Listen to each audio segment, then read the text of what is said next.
Jim Shields, would you come up?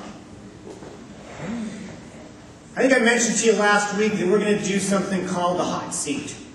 Jim Shields, when he was president, did something called the 2-minute drill, and I loved that. And so we're going to go back to it. I'm going to call it the hot seat, though. And that mic is hot, so you're going to stand here. I'm going to read my question.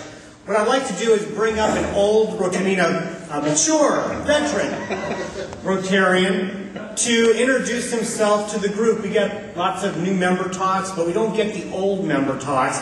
And since Jim Shields is an old member, retired from as a fire chief, I thought he'd be the great one to kick it off. And what I wanted to do, instead of asking Jim or any of you to come up and give a 2-minute pre-rehearsed diatribe, what I do is ask 3 questions. This will take about 2 minutes, so you have about 30 to 40 seconds each, so don't just say yes or no.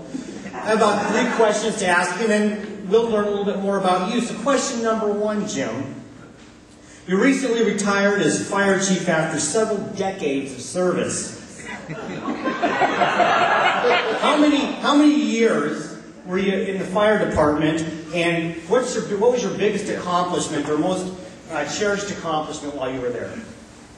I joined the fire department in 1969, so I had 39 years in the department. I was 23 years as the fire chief.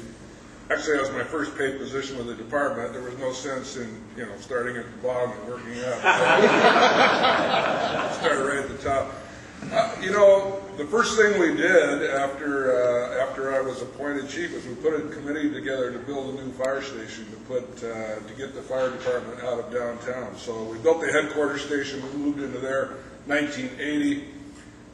We were virtually at the point of all volunteers at that point, with a few career folks that helped, and we transitioned now to the point where it's pretty much a professional career department that's augmented by the volunteers. So there's been a big adjustment. We're staffing 3 stations now instead of 1 at the time, and so we built a number of stations, built a training tower. So there's a lot of things that I fondly remember, but it always goes back to the people, of course. And those are the things I'll cherish and remember the longest.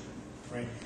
Number 2, on a more personal level, I know you're a Harley rider. Is that correct? Yes, sir. Where's your favorite place to travel on your motorcycle? We've done a number of trips. Utah is not it. I don't even know why they make Utah state. It's just nothing but desert between monuments, and we went there. Probably our most favorite is going down to Reno, and really the trip back was we cross over Trinity Highway over to the coast and then come up the coast route. So that's been one we've done several times, and that's pretty fun. Last question is Rotary related. It's been, I think, you were president when I transferred into the club, so I think it's been 6 or 7 years now. What is your favorite memory from your year as Rotary president?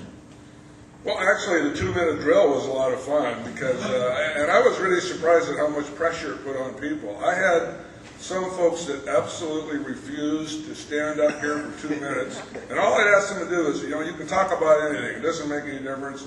Just, we get an opportunity for the old folks to see the new members when they come in with a classification talk, but we didn't have that chance for the new members to hear something about the old. But there's one person I recall, he's still in the room right now, I think, that absolutely refused to get up. He'll be next week. Who is that?